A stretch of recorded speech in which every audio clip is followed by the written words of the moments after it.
to my channel Self Study. Today we will learn about national income. आज हम national income के बारे में पढ़ेंगे। नेशनल इनकम क्या होती है, उसका मीनिंग क्या है एंड उसकी डेफिनेशन क्या है। National income of any country means the complete value of goods and services produced by any country during its financial year. किसी भी कंट्री की गुड्स और सर्विसेज की कंप्लीट वैल्यू को फाइनेंशियल ईयर में जो भी होती है उसको कैलकुलेट किया जाता है। This is called an national income. Financial year कौन सा होता है? अकाउंटिंग फाइनेंशियल ईयर अप्रैल से लेकर 31 मार्च तक। नेशनल इनकम को मॉनेटरी टर्म्स में ही कैलकुलेट किया जाता है, मनी ही में ही कैलकुलेट किया जाता है। National income is the money value of all the final services and goods produced in an economy during a given period of time. It includes the income of all factor of production. Factor of production की जितनी भी total income होती है उसको national income बोलते हैं, such as rent, wages, profits and interest. National income एक काफ़ी वाइडर कंसेप्ट है।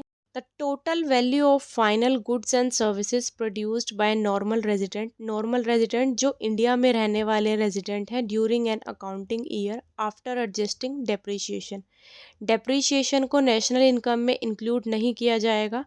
डेप्रिसिएशन हटा के जो भी फाइनल सर्विसेज की, गुड्स और सर्विसेज की वैल्यू आती है उसको नेशनल इनकम बोला जाता है। It is net national product, NNP इसको बोला जाता है, एट फैक्टर कॉस्ट। इसमें टैक्सेस इंक्लूड नहीं होते, डेप्रिसिएशन इंक्लूड नहीं होती एंड नॉन फैक्टर इनपुट्स भी इंक्लूड नहीं होते।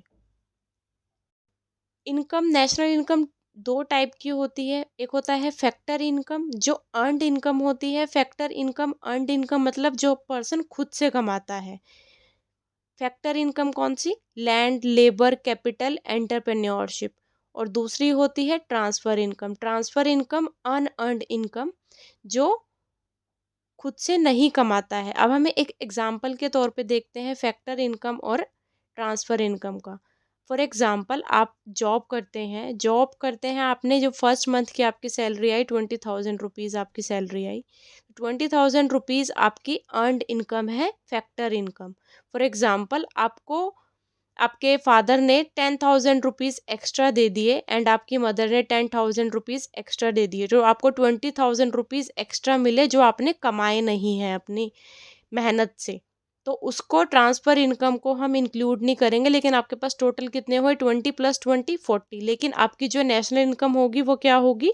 आपकी नेशनल इनकम होगी ओनली 20,000 रुपीज़ जो आपने खुद से कमाए हैं अपनी जॉब से।